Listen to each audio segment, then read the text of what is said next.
দেখতে গেলে এই সমস্ত ব্রহ্মাণ্ড এই দুইয়ের মাঝেই স্থির হয়ে আছে। মানুষজন কর্ম করেন ভালো ফল লাভের আশায়, আর ভালো ফল লাভের আশায় উনি এটাই ভুলে যান যে উনি যে কর্ম করছেন তা কি করছেন। আমি বলেছিলাম কর্ম করুন ফলের চিন্তা না করে, কিন্তু কি কর্ম করছেন সেই বিষয়ে ভাবাটাও অত্যন্ত আবশ্যক।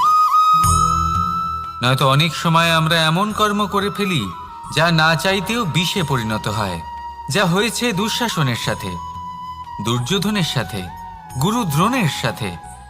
একজনের মানসিকতা উচিত ছিল না, একজনের বিবেক উচিত ছিল না, আরেকজন যে পক্ষ নির্বাচন করেছিলেন সেই পক্ষ উচিত ছিল না।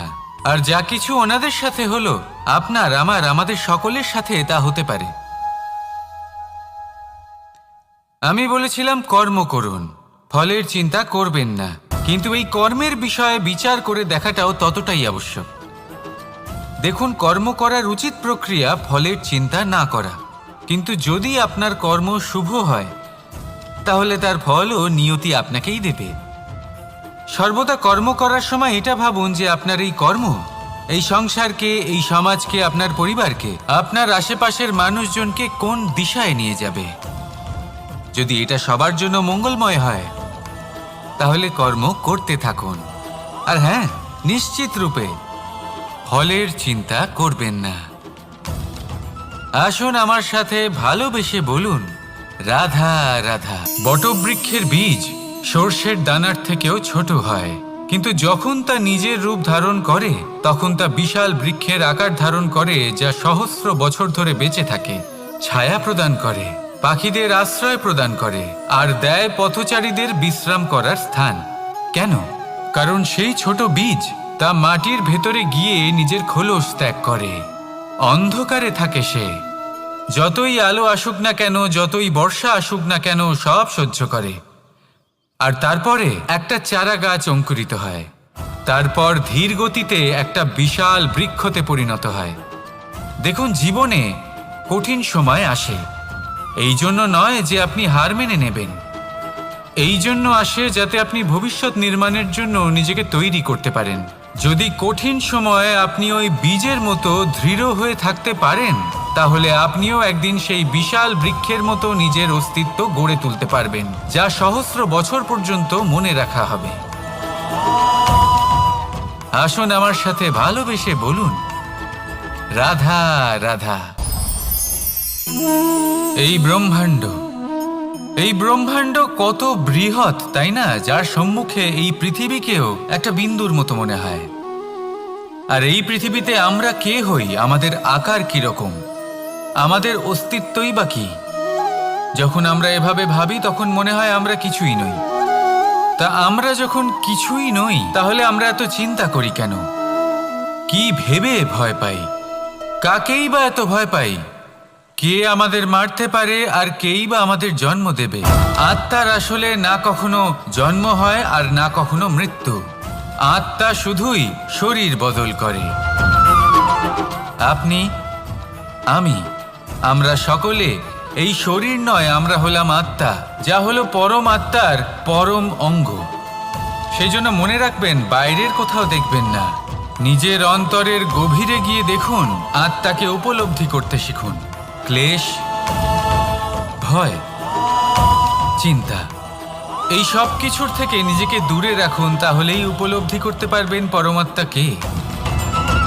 তাহলে আসুন আমার সাথে ভালোবেসে বলুন রাধা রাধা। পরিবর্তন এই সংসারের শাশ্বত নিয়ম।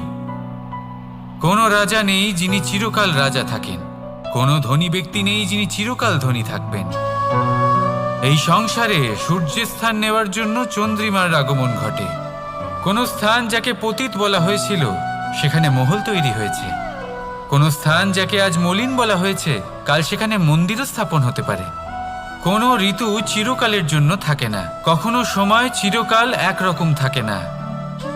আজ যে আপনার কাছে রয়েছে কাল অন্য কারোর ছিল, আজ যে আপনার কাছে রয়েছে কাল তা অন্য কারোর কাছে চলে যাবে। আপনার সাথে কিছু থাকলে তা হলো আপনার কর্ম, কিন্তু সেই কর্মের পরিণামও আপনার নয়। আপনি শুধু কর্ম করুন, বাকি সবকিছুই পরিবর্তনশীল। কিন্তু সেই পরিবর্তনকে দেখে ভয় পাওয়ার প্রয়োজন নেই, তাকে স্বাগত জানান। যদি আপনি হাসি মুখে সেই পরিবর্তনকে স্বাগত জানান, তাহলে এই পরিবর্তনও হাসি মুখে আপনার সাথে থাকবে। আসুন আমার সাথে ভালোবেসে বলুন, রাধা রাধা। সঞ্চয়। মানুষের যখন থেকে বোধবুদ্ধি হয়, সঞ্চয় করতে আরম্ভ করে দেন। সঞ্চয় করতে থাকেন ভোজনের, সঞ্চয় অর্থের, সঞ্চয় শক্তির। নিজের জন্য করেন, নিজের পরিবারের জন্য করেন, নিজের স্ত্রীর জন্য করেন, সন্তানের জন্য করেন, সন্তানের সন্তানের জন্যও সঞ্চয় করেন।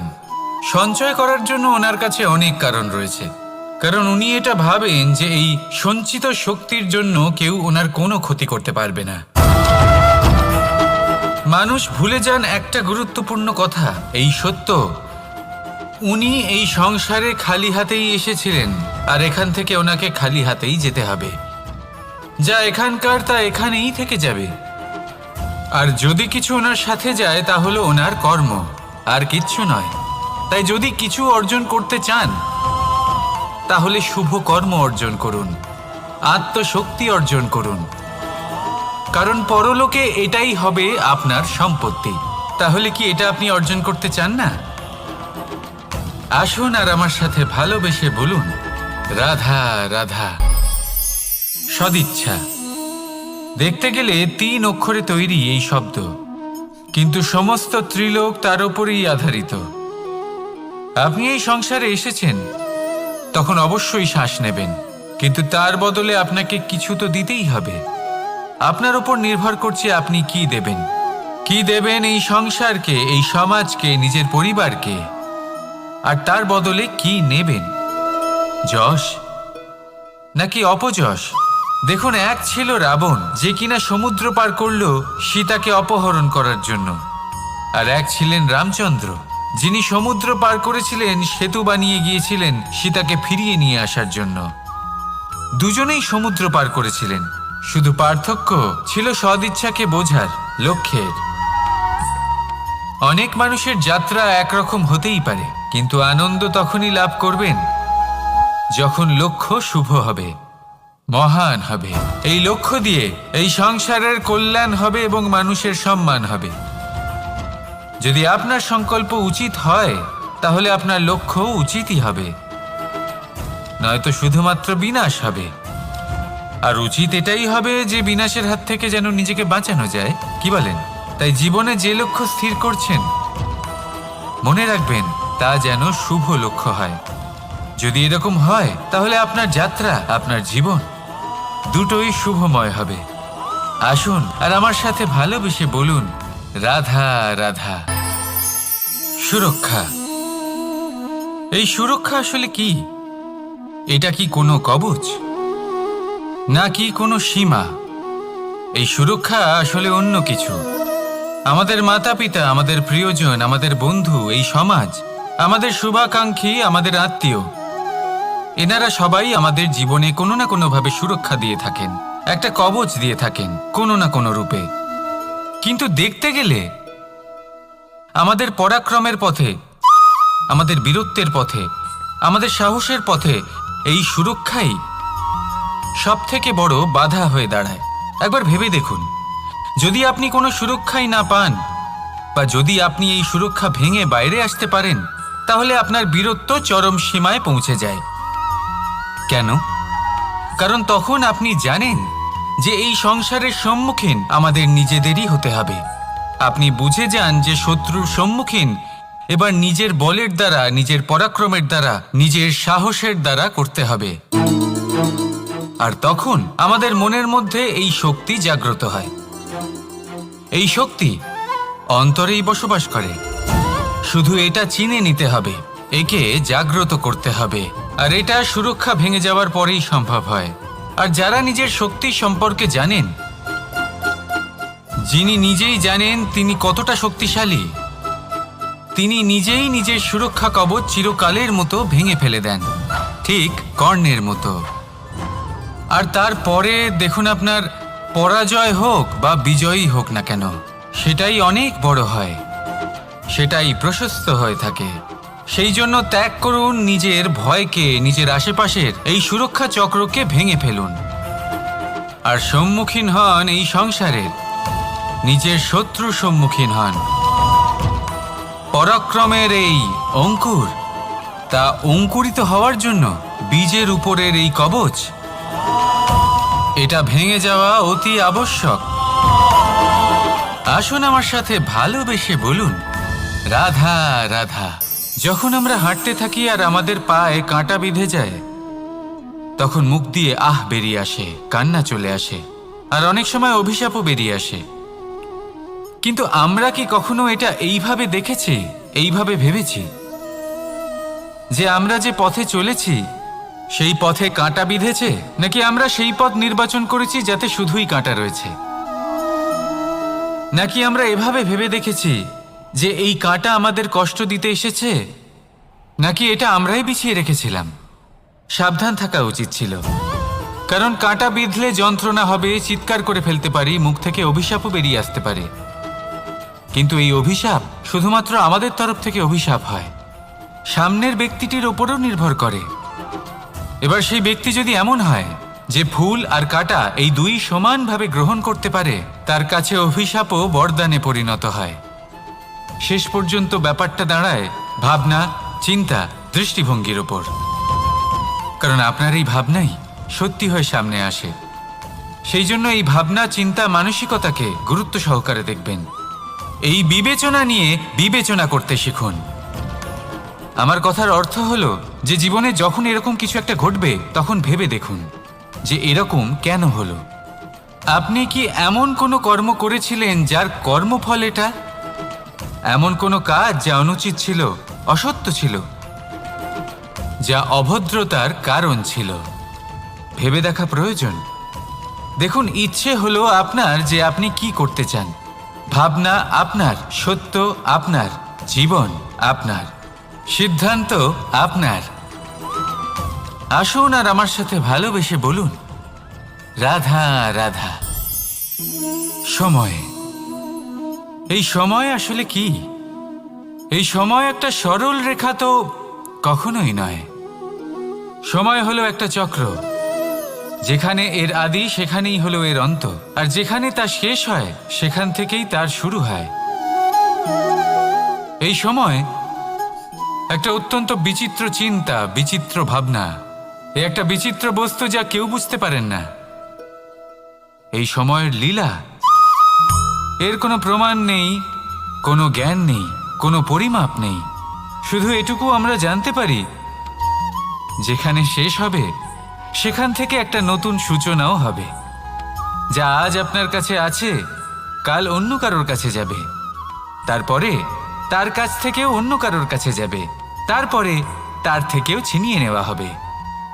এই নিয়তির একজনের কাছ থেকে অন্যজনের কাছে আদান প্রদানের এই সময় হলো আপনার সময়। এই সময়ের সদ্ব্যবহার করুন, এই সময়কে বাঁচুন। আপনাকে শুধু এটাই সুনিশ্চিত করতে হবে যে আপনি কোন পক্ষে আছেন। আর সত্যি বলতে কি, আপনার জীবনের পরিণাম নির্ভর করে আপনার নির্বাচনের ওপর। আপনি কোন পক্ষ নির্বাচন করছেন। তাহলে মনে রাখবেন, জীবনে সেই পক্ষই নির্বাচন করবেন যা চয়ন করার পরে আপনি সুখ অনুভব করবেন, আপনি সন্তোষ লাভ করবেন, প্রসন্নতা লাভ করবেন। আর আমি এটাই সুনিশ্চিত করব যে এই পক্ষ যেন শান্তির পক্ষ হয়, এই পক্ষই যেন প্রেমের পক্ষ হয়। তাহলে চিন্তা করবেন না, আর আসুন আমার সাথে ভালোবেসে বলুন, রাধা রাধা। দৃষ্টি আর দৃষ্টিভঙ্গি, এই সমগ্র লীলা হলো এই দুইয়ের। বিচিত্র হতে পারে, কিন্তু এটাই সত্যি। এবার আপনাকে একটা উদাহরণ দিয়ে বোঝাই। অনেক সময় আপনি কোনো ব্যক্তিকে এটা বলতে শুনবেন যে আমি আমার নিজের উপরে গর্ব করি, আমি নিজেকে নিয়ে গর্ব করি, আমি খুব ভালোভাবে আমার মা বাবার সেবা করি, ওনাদের আমি সবসময় সুখী রাখি, ওনাদের আমি একটা বাড়ি দিয়েছি, সকল সুখ সুবিধা দিয়েছি, ওনাদের জীবনে প্রত্যেক জিনিস দিয়েছি আর দেব যা তাদের প্রয়োজন। এবার আমাকে বলুন যে আপনি কে হন। আপনি হলেন সেই বীজ যা আপনার মাতা পিতা রোপণ করেছেন। আপনার মা বাবাই আপনাকে এই সংসারে জন্ম দিয়েছেন। এবার এইসব কথার কি তাৎপর্য? এই হলো সেই ব্যক্তির দৃষ্টিভঙ্গি। এবার দেখা যাক এই প্রকৃতি আমাদের কি শেখায়। কখনো কোনো গাছকে দেখবেন, যখন সেই গাছে ফল আসে, সে মালিকে এটা বলে না যে দেখো আমি তোমাকে ফল খেতে দিচ্ছি। সেই বৃক্ষ এটা বলে না যে দেখো আমি তোমায় আহার করতে দিচ্ছি, কারণ ও জানে যে এটা হলো সেই মালির পরিশ্রম, এটা হলো তারই কর্মের ফল, আর এটা তারই পাওয়া উচিত।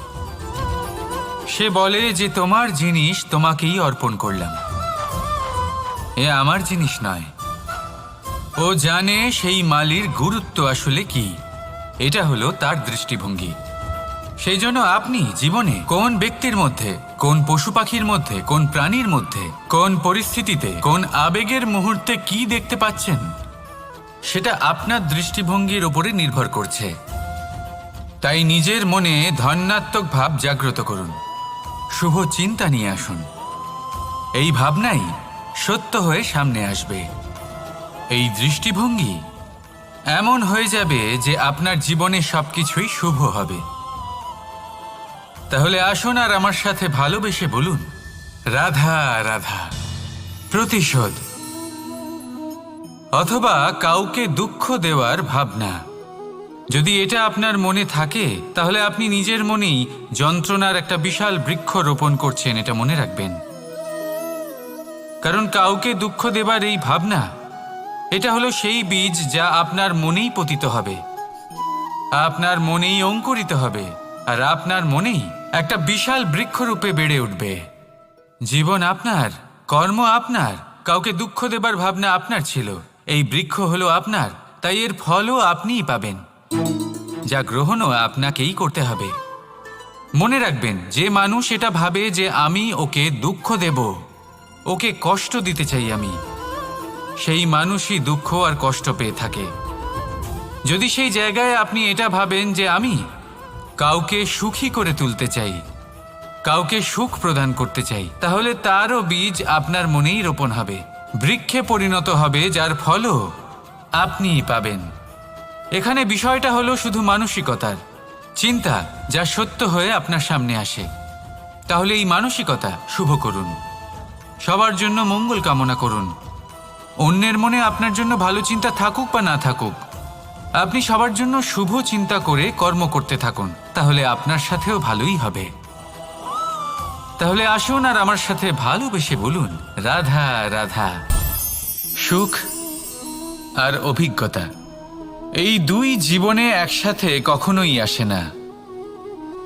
মনে রাখবেন, যেখানে সুখ থাকে সেখানে অভিজ্ঞতা থাকে না, আর যখন এই সুখ আমাদের জীবন থেকে দূরে চলে যায়, তখন আমাদের জীবনে আসে এই অভিজ্ঞতা।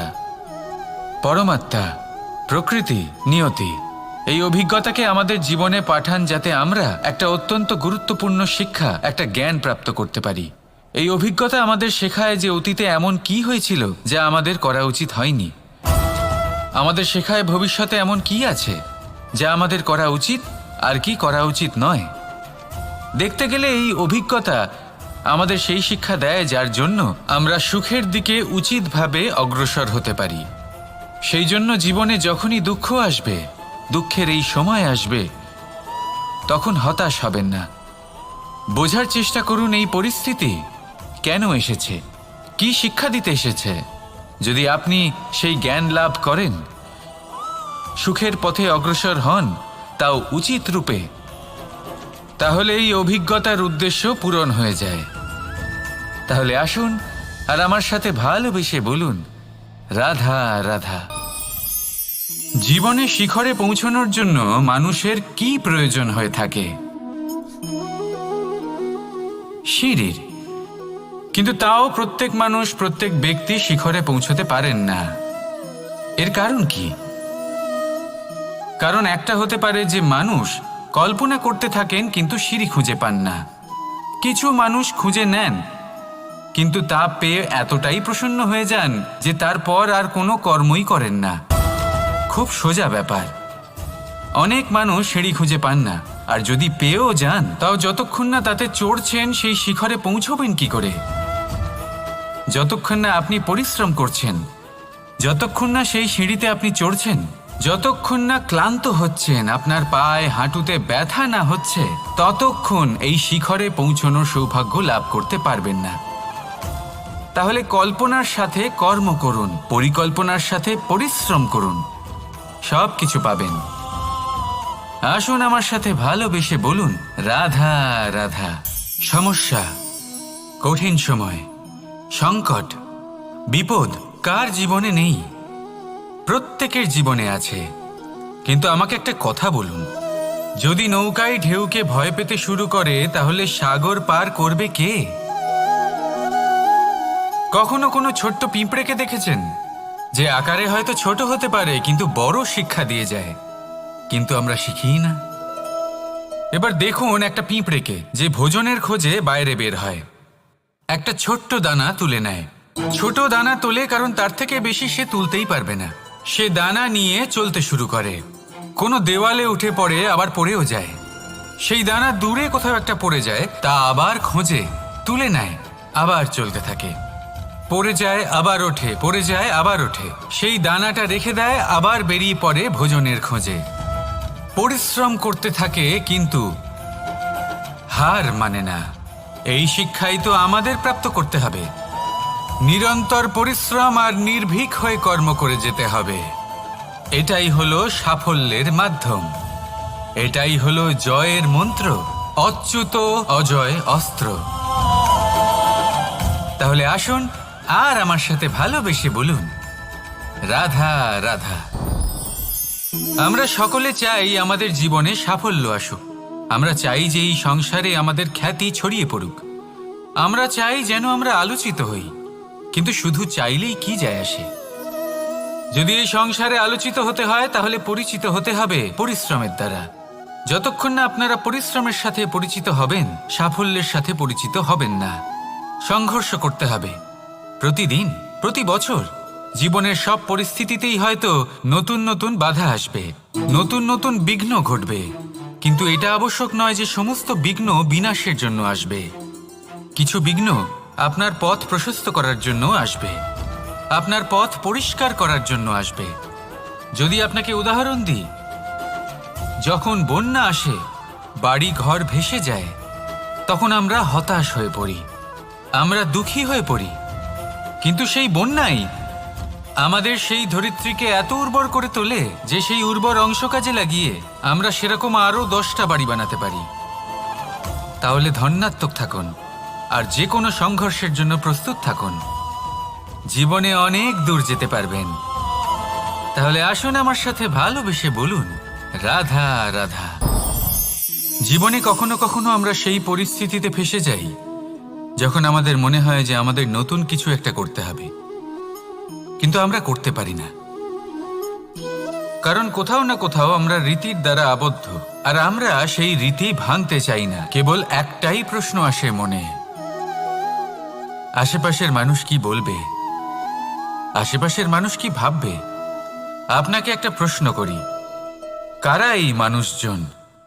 আপনার জন্মের সময় এই মানুষজন কোথায় ছিলেন? যখন আপনি কোনো সমস্যায় পড়েন, তখন এই মানুষজন কোথায় থাকেন?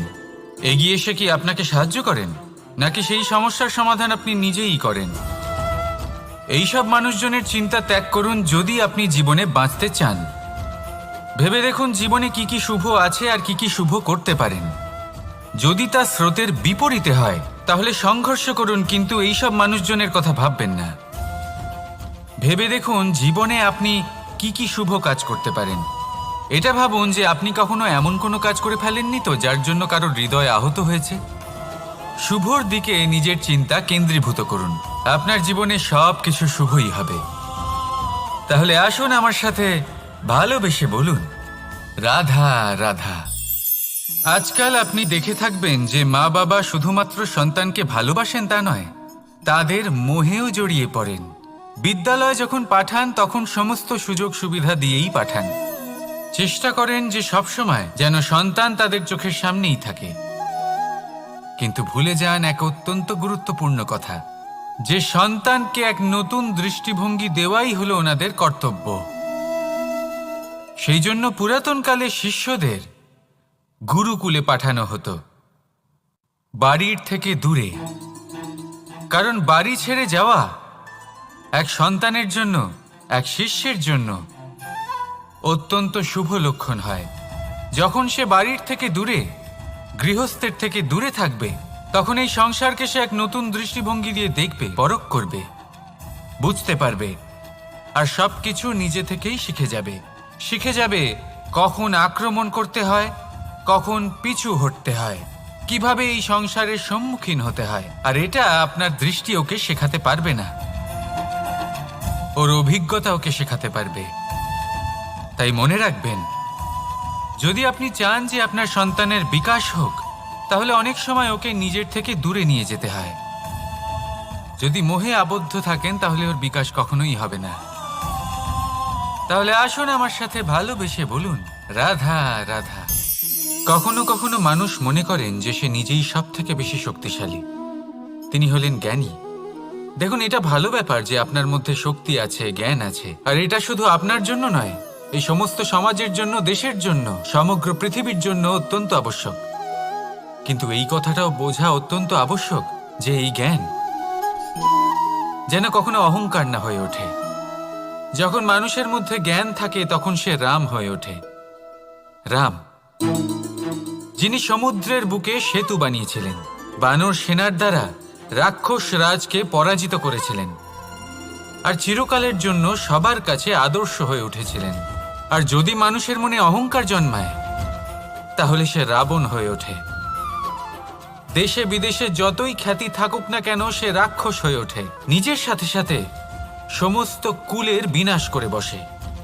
এবার জ্ঞান নাকি অহংকার, আপনার কি চাই সেই সিদ্ধান্ত আপনার, আর আপনার এই সিদ্ধান্তই নিশ্চিত করবে যে আপনার কর্ম কি হবে, আর আপনার এই কর্মই নিশ্চিত করে দেবে আপনার প্রারব্ধ কি হবে। তাহলে শুভ কর্ম করুন আর আমার সাথে ভালোবেসে বলুন, রাধা রাধা। আপনি কখনো পাখিদের দেখেছেন? যেভাবে মানুষ তার সন্তানকে জন্ম দেয়, পাখিরাও সন্তানদের জন্ম দেয়। আর যেই তার সন্তান এই সংসারে প্রবেশ করে, সেই পাখি তাকে আগলে রাখে, তার যত্ন করে, ওর জন্য বাসা বানায়, ওর জন্য দূর কোথাও থেকে খাবার নিয়ে আসে, নিজের ঠোঁট দিয়ে ওর মুখে খাবার খাইয়ে দেয়, সব কিছু করে। কিন্তু একটা কাজ পাখি করে, কিন্তু মানুষ কখনোই করে না। যখন পাখি মনে করে যে তার সন্তান বড় হয়ে গেছে, ওকে এবার ওরা শিখতে হবে, নিজেকেই আত্মরক্ষা শিখতে হবে, নিজের খাবার নিজেই খুঁজে আনতে হবে, তো সেই পাখি তার সন্তানকে বাসা থেকে বের করে দেয়। তারপর সেই পাখির সন্তান নিজে উড়তে শেখে, আত্মরক্ষা করতে শেখে, এবং আস্তে আস্তে সে আত্মনির্ভর হয়ে ওঠে। কিন্তু মানুষ কি তার সন্তানের সাথে এটাই করে? কখনোই নয়। মানুষ তার সন্তানকে নিজের সাথে বেঁধে রাখে, সব সময় তার লালন পালনের, তার দেখাশোনার ব্যবস্থা করে রাখে, আর এটাই ভাবেন যে আমি হলাম ওর পালনকর্তা, ওর খেয়াল রাখা তো আমার কর্তব্য। কিন্তু না, এই কাজ করতে করতে উনি আস্তে আস্তে নিজেরই সন্তানের শত্রু হয়ে ওঠেন, তার বিকাশের শত্রু হয়ে ওঠেন। তাই যখন সন্তান বড় হবে, তখন অবশ্যই ভালোবাসুন, কিন্তু পাখির মতো কঠোর হওয়াও প্রয়োজনীয়, তবেই তার বিকাশ হবে। ওকে নিজের কষ্ট নিজেকেই সহ্য করতে দিন, শিখতে দিন জীবনের অনুভূতি কেমন, তবেই তার বিকাশ হবে। নয়তো সেই সন্তান আজীবন আপনার জন্য বোঝা হয়ে থাকবে, আর আপনি তার বিকাশের পথে আজীবন বাধা হয়ে থাকবেন। আর আমার মনে হয় না আপনি সেটা চাইবেন, তাই তো? আসুন আমার সাথে ভালোবেসে বলুন, রাধা রাধা। বটবৃক্ষের বীজ সর্ষের দানার থেকেও ছোট হয়, কিন্তু যখন তা নিজের রূপ ধারণ করে, তখন তা বিশাল বৃক্ষের আকার ধারণ করে, যা সহস্র বছর ধরে বেঁচে থাকে, ছায়া প্রদান করে, পাখিদের আশ্রয় প্রদান করে, আর দেয় পথচারীদের বিশ্রাম করার স্থান। কেন? কারণ সেই ছোট বীজ তা মাটির ভেতরে গিয়ে নিজের খোলস ত্যাগ করে। অন্ধকারে থাকে সে, যতই আলো আসুক না কেন, যতই বর্ষা আসুক না কেন, সব সহ্য করে, আর তারপরে একটা চারা গাছ অঙ্কুরিত হয়। তারপর ধীর গতিতে একটা বিশাল বৃক্ষতে পরিণত হয়। দেখুন, জীবনে কঠিন সময় আসে, এই জন্য নয় যে আপনি হার মেনে নেবেন। এই জন্য আসে যাতে আপনি ভবিষ্যৎ নির্মাণের জন্য নিজেকে তৈরি করতে পারেন। যদি কঠিন সময়ে আপনি ওই বীজের মতো দৃঢ় হয়ে থাকতে পারেন, তাহলে আপনিও একদিন সেই বিশাল বৃক্ষের মতো নিজের অস্তিত্ব গড়ে তুলতে পারবেন, যা সহস্র বছর পর্যন্ত মনে রাখা হবে। আসুন আমার সাথে ভালোবেসে বলুন, রাধা রাধা। এই ব্রহ্মাণ্ড কত বৃহৎ, তাই না? যার সম্মুখে এই পৃথিবীকেও একটা বিন্দুর মতো মনে হয়। আর এই পৃথিবীতে আমরা কে হই, আমাদের আকার কিরকম, আমাদের অস্তিত্বই বা কি? যখন আমরা এভাবে ভাবি তখন মনে হয় আমরা কিছুই নই। তা আমরা যখন কিছুই নই, তাহলে আমরা এত চিন্তা করি কেন? কি ভেবে ভয় পাই? কাকেই বা এত ভয় পাই? কে আমাদের মারতে পারে আর কেই বা আমাদের জন্ম দেবে? আত্মার আসলে না কখনো জন্ম হয় আর না কখনো মৃত্যু। আত্মা শুধুই শরীর বদল করে। আপনি, আমি, আমরা সকলে এই শরীর নয়, আমরা হলাম আত্মা, যা হলো পরম আত্মার পরম অঙ্গ। সেই জন্য মনে রাখবেন, বাইরের কোথাও দেখবেন না, নিজের অন্তরের গভীরে গিয়ে দেখুন, আত্মাকে উপলব্ধি করতে শিখুন।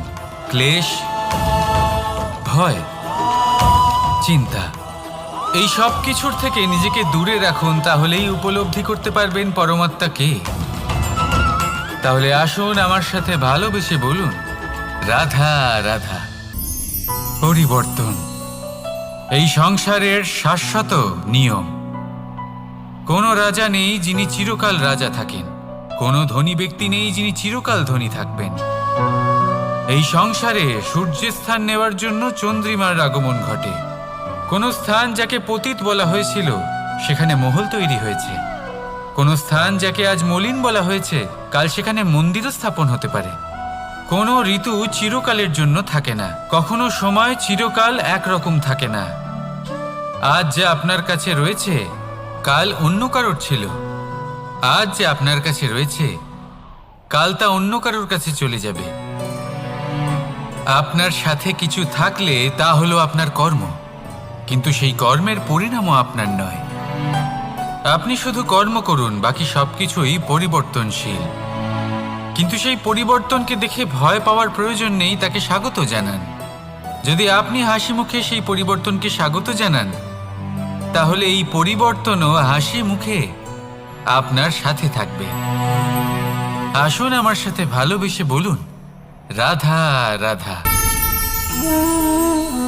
সঞ্চয়। মানুষের যখন থেকে বোধবুদ্ধি হয়, সঞ্চয় করতে আরম্ভ করে দেন। সঞ্চয় করতে থাকেন ভোজনের, সঞ্চয় অর্থের, সঞ্চয় শক্তির। নিজের জন্য করেন, নিজের পরিবারের জন্য করেন, নিজের স্ত্রীর জন্য করেন, সন্তানের জন্য করেন, সন্তানের জন্য সঞ্চয় করেন। সঞ্চয় করার জন্য ওনার কাছে অনেক কারণ রয়েছে, কারণ উনি এটা ভাবেন যে এই সঞ্চিত শক্তির জন্য কেউ ওনার কোনো ক্ষতি করতে পারবে না। মানুষ ভুলে যান একটা গুরুত্বপূর্ণ কথা, এই সত্য, উনি এই সংসারে খালি হাতেই এসেছিলেন, আর এখান থেকে ওনাকে খালি হাতেই যেতে হবে। যা এখানকার তা এখানেই থেকে যাবে। আর যদি কিছু ওনার সাথে যায়, তা হলো ওনার কর্ম, আর কিচ্ছু নয়। তাই যদি কিছু অর্জন করতে চান, তাহলে শুভ কর্ম অর্জন করুন, আত্মশক্তি অর্জন করুন, কারণ পরলোকে এটাই হবে আপনার সম্পত্তি। তাহলে কি এটা আপনি অর্জন করতে চান না? আসুন আর আমার সাথে ভালোবেসে বলুন, রাধা রাধা। সদিচ্ছা।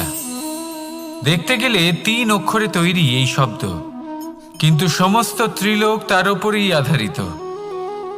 আপনি এই সংসারে এসেছেন, তখন অবশ্যই শ্বাস নেবেন, কিন্তু তার বদলে আপনাকে কিছু তো দিতেই হবে। আপনার উপর নির্ভর করছে আপনি কি দেবেন। কি দেবেন এই সংসারকে, এই সমাজকে, নিজের পরিবারকে, আর তার বদলে কি নেবেন? যশ নাকি অপযশ? দেখুন, এক ছিল রাবণ, যে কিনা সমুদ্র পার করল সীতাকে অপহরণ করার জন্য, আর এক ছিলেন রামচন্দ্র, যিনি সমুদ্র পার করেছিলেন সেতু বানিয়ে গিয়েছিলেন সীতাকে ফিরিয়ে নিয়ে আসার জন্য। দুজনেই সমুদ্র পার করেছিলেন, শুধু পার্থক্য ছিল সদিচ্ছাকে বোঝার লক্ষ্যের। অনেক মানুষের যাত্রা একরকম হতেই পারে, কিন্তু আনন্দ তখনই লাভ করবেন যখন লক্ষ্য শুভ হবে, মহান হবে। এই লক্ষ্য দিয়ে এই সংসারের কল্যাণ হবে এবং মানুষের সম্মান হবে। যদি আপনার সংকল্প উচিত হয় তাহলে আপনার লক্ষ্য উচিতই হবে, নয়তো শুধুমাত্র বিনাশ হবে। আর উচিত এটাই হবে যে বিনাশের হাত থেকে যেন নিজেকে বাঁচানো যায়, কি বলেন? তাই জীবনে যে লক্ষ্য স্থির করছেন মনে রাখবেন তা যেন শুভ লক্ষ্য হয়। যদি এরকম হয় তাহলে আপনার যাত্রা, আপনার জীবন দুটোই শুভময় হবে। আসুন আর আমার সাথে ভালোবেসে বলুন, রাধা রাধা। সুরক্ষা। এই সুরক্ষা আসলে কি? এটা কি কোনো কবচ নাকি কোনো সীমা? এই সুরক্ষা আসলে অন্য কিছু। আমাদের মাতা পিতা, আমাদের প্রিয়জন, আমাদের বন্ধু, এই সমাজ, আমাদের শুভাকাঙ্ক্ষী, আমাদের আত্মীয়, এনারা সবাই আমাদের জীবনে কোনো না কোনোভাবে সুরক্ষা দিয়ে থাকেন, একটা কবচ দিয়ে থাকেন কোনো না কোনো রূপে। কিন্তু দেখতে গেলে আমাদের পরাক্রমের পথে, আমাদের বীরত্বের পথে, আমাদের সাহসের পথে এই সুরক্ষাই সব থেকে বড় বাধা হয়ে দাঁড়ায়। একবার ভেবে দেখুন, যদি আপনি কোনো সুরক্ষাই না পান, বা যদি আপনি এই সুরক্ষা ভেঙে বাইরে আসতে পারেন, তাহলে আপনার বীরত্ব চরম সীমায় পৌঁছে যায়। কেন? কারণ তখন আপনি জানেন যে এই সংসারের সম্মুখীন আমাদের নিজেদেরই হতে হবে। আপনি বুঝে যান যে শত্রুর সম্মুখীন এবার নিজের বলের দ্বারা, নিজের পরাক্রমের দ্বারা, নিজের সাহসের দ্বারা করতে হবে। আর তখন আমাদের মনের মধ্যে এই শক্তি জাগ্রত হয়। এই শক্তি অন্তরেই বসবাস করে। শুধু এটা চিনে নিতে হবে, একে জাগ্রত করতে হবে। আর এটা সুরক্ষা ভেঙে যাওয়ার পরেই সম্ভব হয়। আর যারা নিজের শক্তি সম্পর্কে জানেন, যিনি নিজেই জানেন তিনি কতটা শক্তিশালী, তিনি নিজেই নিজের সুরক্ষা কবচ চিরকালের মতো ভেঙে ফেলে দেন, ঠিক কর্ণের মতো। আর তারপরে দেখুন, আপনার পরাজয় হোক বা বিজয়ী হোক না কেন, সেটাই অনেক বড় হয়, সেটাই প্রশস্ত হয়ে থাকে। সেই জন্য ত্যাগ করুন নিজের ভয়কে, নিজের আশেপাশের এই সুরক্ষা চক্রকে ভেঙে ফেলুন। আর সম্মুখীন হন এই সংসারের নিজের শত্রু সম্মুখীন হন। পরাক্রমের এই অঙ্কুর, তা অঙ্কুরিত হওয়ার জন্য বীজের উপরের এই কবচ, এটা ভেঙে যাওয়া অতি আবশ্যক। আসুন আমার সাথে ভালোবেসে বলুন, রাধা রাধা। যখন আমরা হাঁটতে থাকি আর আমাদের পায়ে কাঁটা বিঁধে যায়, তখন মুখ দিয়ে আহ বেরিয়ে আসে, কান্না চলে আসে, আর অনেক সময় অভিশাপও বেরিয়ে আসে। কিন্তু আমরা কি কখনো এটা এইভাবে দেখেছি, এইভাবে ভেবেছি যে আমরা যে পথে চলেছি সেই পথে কাঁটা বিঁধেছে, নাকি আমরা সেই পথ নির্বাচন করেছি যাতে শুধুই কাঁটা রয়েছে? নাকি আমরা এভাবে ভেবে দেখেছি যে এই কাঁটা আমাদের কষ্ট দিতে এসেছে, নাকি এটা আমরাই বিছিয়ে রেখেছিলাম? সাবধান থাকা উচিত ছিল, কারণ কাঁটা বিঁধলে যন্ত্রণা হবে, চিৎকার করে ফেলতে পারি, মুখ থেকে অভিশাপও বেরিয়ে আসতে পারে। কিন্তু এই অভিশাপ শুধুমাত্র আমাদের তরফ থেকে অভিশাপ হয়, সামনের ব্যক্তিটির ওপরও নির্ভর করে। এবার সেই ব্যক্তি যদি এমন হয় যে ফুল আর কাঁটা এই দুই সমানভাবে গ্রহণ করতে পারে, তার কাছে অভিশাপও বরদানে পরিণত হয়। শেষ পর্যন্ত ব্যাপারটা দাঁড়ায় ভাবনা, চিন্তা, দৃষ্টিভঙ্গির ওপর। কারণ আপনার এই ভাবনাই সত্যি হয়ে সামনে আসে। সেই জন্য এই ভাবনা, চিন্তা, মানসিকতাকে গুরুত্ব সহকারে দেখবেন। এই বিবেচনা নিয়ে বিবেচনা করতে শিখুন। আমার কথার অর্থ হলো যে জীবনে যখন এরকম কিছু একটা ঘটবে, তখন ভেবে দেখুন যে এরকম কেন হলো। আপনি কি এমন কোনো কর্ম করেছিলেন যার কর্মফল এটা?